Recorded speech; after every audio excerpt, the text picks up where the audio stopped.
ጋይሶች የሄርሜላ ከባድ ውሳኔ ወሰናለች። ይህም ማለት እንግዲህ ኤፍሬምንና አብርሃምን እስር ቤት እንዲገቡ አድርጋቸዋለች። ይህም የተፈጠረው ለምንድን ነው የሆነው የሚለውን ነገር አብረን የምናይ ይሆናል።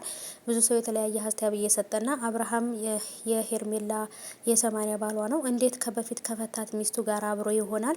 ሄርሜላ መክሰሷ አብርሃምና ኤፍሬምን ማሳሰሯ እንዲሁም ጥሩ ነው እያሉ ብዙ ሀሳብ እየሰጡ ነው።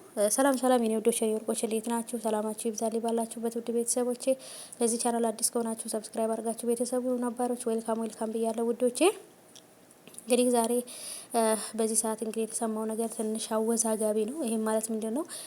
ሄርሜላ አብርሃምንና ኤፍሬምን ለማሳሰር እንደሞከረች ሩታንም ደግሞ እንግዲህ ባሌን ቀማችኝ በሚል ነገር እንግዲህ ያው ሁሉንም አብርሃም እንደ እብድ የሚጫወተው ወይንም ደግሞ እንግዲህ እንደዚህ እንደደነዘዘ ሰው ምናምን እንደዚህ እንደፈዘዘ እንደደነዘዘ የሚያስመስለው ውሸቱን ነው ምናምን የሚሉ ብዙ ሀሳቦች አሉ ማለት ነው። እኔ በነገራችን ላይ የትኛው ሀሳብ ትክክል ነው የሚለውን ነገር ራሱ መፍረድ አልቻልኩም። ምክንያቱም የትኛው ትክክል ነው የትኛው ትክክል አይደለም የሚለውን ነገር ራሱ መገመት አልችልም። ምክንያቱም እዚህ ጋር አብርሃምና ሄርሜላ አብርሃም ቀለበት አሰረላት እንጂ ወይንም ደግሞ ሰርፕራይዝ አደረጋት እንጂ ቤተሰብ ጋር ሽማግሌ ልኮ በክብር ሄርሜላን አላገባትም አብርሃም። ስለዚህ መቼም ቢሆን የ80 ሚስቱ ልትሆን አትችልም አይደለ?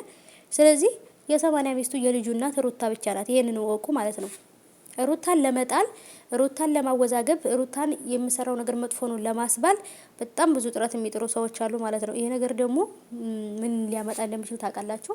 ኤፍሬምም ቢሆን ደግሞ በወንድሙ ተቃራኒ ሆኖ የቆመው ትክክለኛው ሩታ ጋር እንዳለ እውነተኛ ሰው ሩታ እንደሆነች እውነት ያላት ሩታ እንደሆነች ስላወቀ ሊሆን ይችላል ኤፍሬም ይሄን ነገር ያደረገውና ግን ሰው ግን በጣም ባልተጠበቀ ሁኔታ ግን ብዙ አወዛጋቢ ነገሮችን እየዘሩ ነው ማለት ነውና እውነት ለመናገር እኔ ተወዛግቤያለሁ። ምክንያቱም ሄርሜላ የ80 ባሌ ነው ባሌ ከበፊቱ ሚስቱ ጋር ተመለሰ ወይንም ደግሞ ሚስቴ ባሌን ቀማኝ ብላ በቀማችኝ ብላ ነው ሄዳ የምትከሰው ወይንስ ደግሞ አብርሃም እኔ የ80 ሚስቱ እያለው ሌላ ሴት ጋር ሄደ ብላ ነው የምትከሰው? ሄርሜላ ከሆነ የምትከስበት ሁኔታ አልገባኝም። የክሱ ሁኔታ አልገባኝም። ምክንያቱም ኤፍሬም ለምን ከሩታ ጋር ሆነ ብላ ነው ይሄን ነገር የምታደርገው አይደለ? ሩታ እንኳን ራሱ እነሱ ያደረጉት ነገር መክሰስ ትችል ነበረ፣ ግን ደግሞ አልከሰሰቻቸውም። ስለዚህ ለምንድን ነው አርፎ የማይቀመጡት? ለምንድን ነው ሩታን እና ባሏን አብርሃምን የማይተዋቸው ማለት ነው? እውነት ሄርሜላ እስቲ እንግዲህ የእውነት ይሄንን ክስ ከሳለች ወይንስ ደግሞ ምንድነው የሚለውን አብረን እናያለን።